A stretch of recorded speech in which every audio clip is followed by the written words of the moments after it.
O índice de percepção de corrupção, ele foi divulgado hoje pela Transparência Internacional, isso acontece todo ano, aponta como fatores para explicar uma péssima colocação do Brasil nele, posso dizer, falta de independência do nosso judiciário, um dos principais fatores que explicam a nossa posição ruim nesse ranking.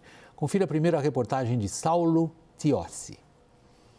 De 0 a 100, o Brasil tirou nota 36 no índice que mede a percepção da corrupção.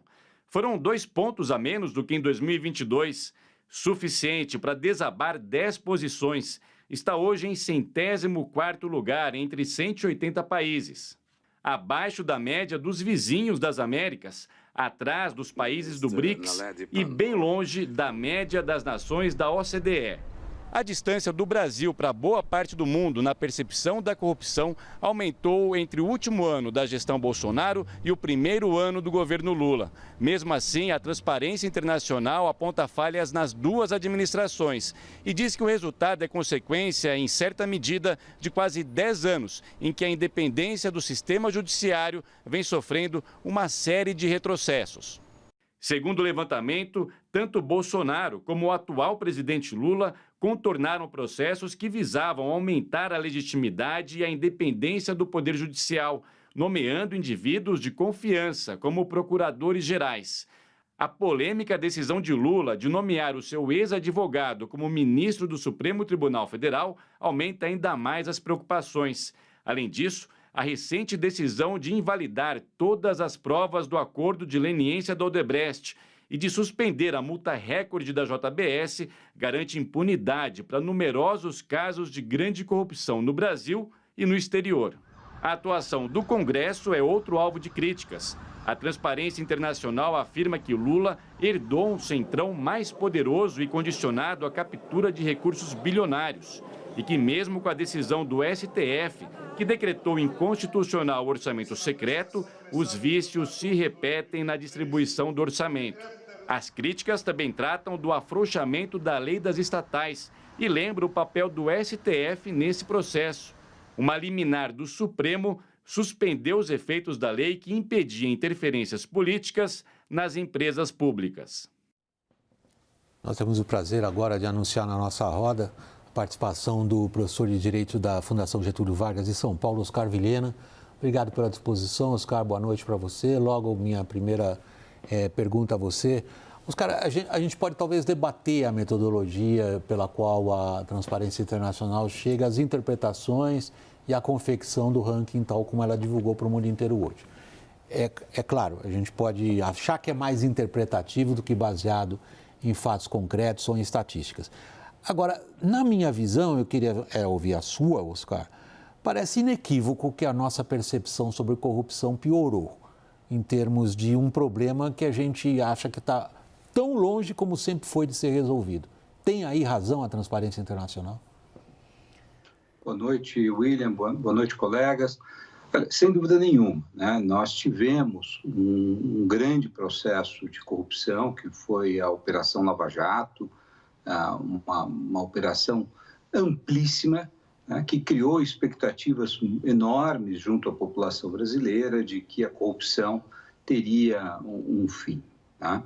Evidente que quando essa operação começa a ser, de um lado, desmoralizada, né, não só por uma série de atos arbitrários que começaram a ser detectados, mas pelo próprio fato de que o grande símbolo dessa operação se tornou ministro do governo que ele ajudou, em alguma medida, a eleger, isso gera uma parte da população uma percepção de que aquele processo de investigação era uma fraude. Né? Então, em alguma medida, referenda uma percepção que o público de esquerda tinha a respeito da operação de corrupção.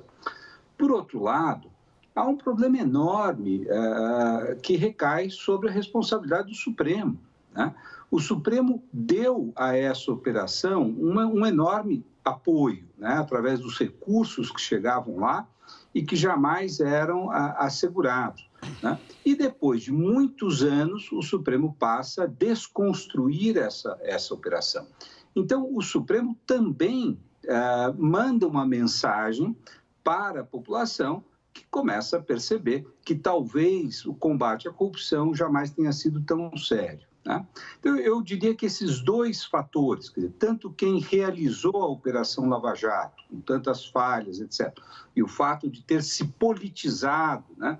Os dois membros, um virou ministro, o outro virou deputado, de um partido que foi o imediato beneficiário, quanto à atuação do Supremo. Que se houvesse erro nessa operação, o Supremo deveria ter brecado antes, e não aguardado por tantos anos e depois ter desconstruído essa operação. Então, acho que o sistema judiciário brasileiro é, em grande medida, responsável pela percepção que a população passou a ter do próprio judiciário. E isso vai demorar décadas para que nós consigamos reverter. Também foi assim na Itália e em tantos outros países, onde operações grandiosas de combate à corrupção terminaram num processo, vamos dizer, de alta politização do Poder Judiciário. Esses processos terminaram, só seguindo a trilha do Oscar Vilhena, Daniel, grandes processos, ele está falando do Mano Politi, é um dos casos clássicos, que serviu em boa medida de ponto de partida para os principais protagonistas da Operação Lava Jato, lá atrás, né? O que eles queriam fazer e como acabou acontecendo. Agora, todos esses processos deixaram sistemas políticos em frangalhos, que é o que a Transparência Internacional está apontando no nosso caso hoje. Ela faz uma interpretação da maneira como o legislativo no Brasil ganhou poderes que nunca antes teve e considera isso como uma, digamos, um referendar a percepção de que a corrupção piorou. Aí a gente entra no campo da análise política, Daniel. É assim que você percebe também?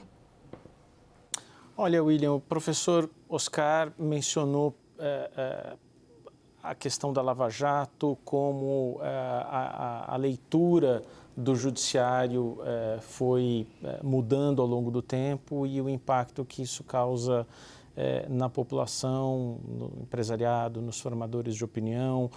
Saindo da esfera do judiciário e partindo para o legislativo, a gente viu nos últimos 10 anos um aumento exponencial, do qual já falamos muito, das emendas parlamentares, por exemplo. Estamos falando de multiplicar por 10 vezes nos últimos 10 anos o que tínhamos em torno de 5 bilhões de reais em 2012, 2013, para 53 bilhões de reais em emendas parlamentares no orçamento deste ano, ainda antes dos vetos. Boa parte disso era para o tipo de emenda ali, RP9, emendas de relator, orçamento secreto, como a gente viu, e que foi derrubado, declarado inconstitucional pelo Supremo. Aí a gente fala, bom, problema resolvido? Não, o problema não foi resolvido. O que veio no lugar do orçamento secreto das emendas RP9? As emendas PIX, que quando você conversa aqui com deputados e senadores, você tem pelo menos uma sensação de que o que era ruim ficou muito pior. Por quê? O que caracteriza essas emendas PIX? Em vez de você alocar uma verba, um parlamentar aloca uma verba para uma finalidade específica daqueles municípios que ele gostaria de contemplar, por exemplo, a construção de um hospital, a reforma de uma praça, quadras poliesportivas, ele transfere dinheiro das suas emendas, do orçamento da União, portanto, diretamente para o caixa de prefeituras que ele escolhe. E esse caixa não precisa ser carimbado para a construção de determinado projeto. Fica sob a avaliação prometida dos tribunais de contas dos municípios e, em alguns casos, dos estados. Tribunais de contas dos municípios e dos estados, por acaso, detêm know-how, capacidade e eficiência para fiscalizar esse tipo de recurso? A resposta me parece bastante óbvia. Então, todo o sistema acaba favorecendo muito, se não a corrupção real, no mínimo a percepção de que ela continua rolando solta. Corrupção já foi uma bandeira importante na eleição de vários personagens da história política recente. Eu posso, se quiser, voltar lá para trás para o Collor. Final dos anos 80, começo dos anos 90. Se você quiser ir mais longe ainda. E nós estamos falando ainda antes da grande decisão, que é o golpe de 64. Mas se a gente voltar para a nossa política atual, Caio, e tentar estabelecer essa relação entre a percepção generalizada das pessoas sobre o fenômeno, estou falando fenômeno aqui, não é o sentido positivo, fenômeno como ocorrência, da corrupção e a forma como o sistema político lida com ela, o sistema político praticamente hoje deixou a corrupção em segundo plano. Sim. William, o que mais me chama a atenção desse relatório é a atribuição de responsabilidade quase idêntica nessa queda de posição, tanto ao governo Bolsonaro quanto ao governo Lula. E isso me faz lembrar da grande responsabilidade que as elites políticas e intelectuais têm muito nesse processo também. Porque em 2015, no auge da Lava Jato, 2014, 2015, eu lembro que eu estava em Brasília, e, enfim, e tudo acontecendo na Lava Jato, havia um consenso das elites. E aqui eu coloco imprensa, coloco setor produtivo, coloco elites políticas, Supremo Tribunal Federal, como o professor falou, de que o PT precisava ser apeado do poder. E a bandeira para isso foi a bandeira da corrupção, né? E o Supremo Tribunal Federal, de fato, estimulou, vamos dizer, aquele clima de instabilidade política que acabou levando à deposição, à queda da Dilma. 2022, no governo Bolsonaro, o consenso desses mesmos atores políticos foi no sentido de que o Bolsonaro não precisava ser reeleito. E a gente está falando de dois projetos políticos claramente antagônicos, nos costumes, na economia e por aí vai. Logo, enquanto houver uma percepção do establishment e das elites políticas e intelectuais do país de que para onde o vento deve soprar e para onde a política brasileira deve ser conduzida, você deixa de ter o combate à corrupção como uma política de Estado e passa a ter o combate à corrupção como uma política circunstancial. E o discurso de combate à corrupção como circunstancial. Como ele foi no movimento que acabou levando à queda da Dilma, que eu digo queda porque, na minha percepção, eu já falei outras vezes aqui, a Dilma caiu porque ela não segurou a Lava Jato. Essa é a minha visão, né? Eu sei que tem muita gente que pensa diferente. E assim como havia também essa percepção em 2022 de que o Bolsonaro precisava sair porque capturou as instituições e por aí vai. E daqui a 5 anos, qual que vai ser o consenso? E ele vai ser antagônico ao consenso de 22 e ao de 14 ou 15? Como que as elites empresariais estão vendo a questão da corrupção? Olha, William, eu hoje fui, de novo, levantar dados, porque a Lava Jato provocou no Brasil um movimento de adesão à compliance, ou seja, as empresas passaram a investir muito mais nos seus ambientes de conformidade, nas relações com o setor público, mas nas relações em geral, né, do setor privado com o setor privado. Ou seja, as empresas brasileiras tinham ali uma concepção, e era assim, metade das empresas brasileiras se ocupavam dos seus departamentos de conformidade ou de compliance, né? As grandes empresas envolvidas nos escândalos não tinham departamentos de conformidade, porque não era uma coisa que precisava, porque o Brasil tinha o seu próprio jeito de fazer, né? Não, ao contrário, eles tinham um departamento de operações estruturadas. De operações estruturadas, né? Como sabemos de uma delas.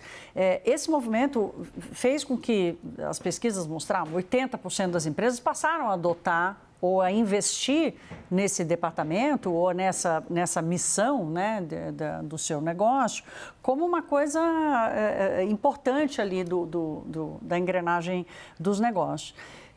Então, assim, como é que o empresariado olha? Ele responde àquilo que a opinião pública e a forma como as coisas são negociadas exigem do momento. Então, a Lava Jato levou, em pouco tempo, a Lava Jato levou a uma mudança na percepção de como as empresas deveriam tratar a conformidade dos seus negócios.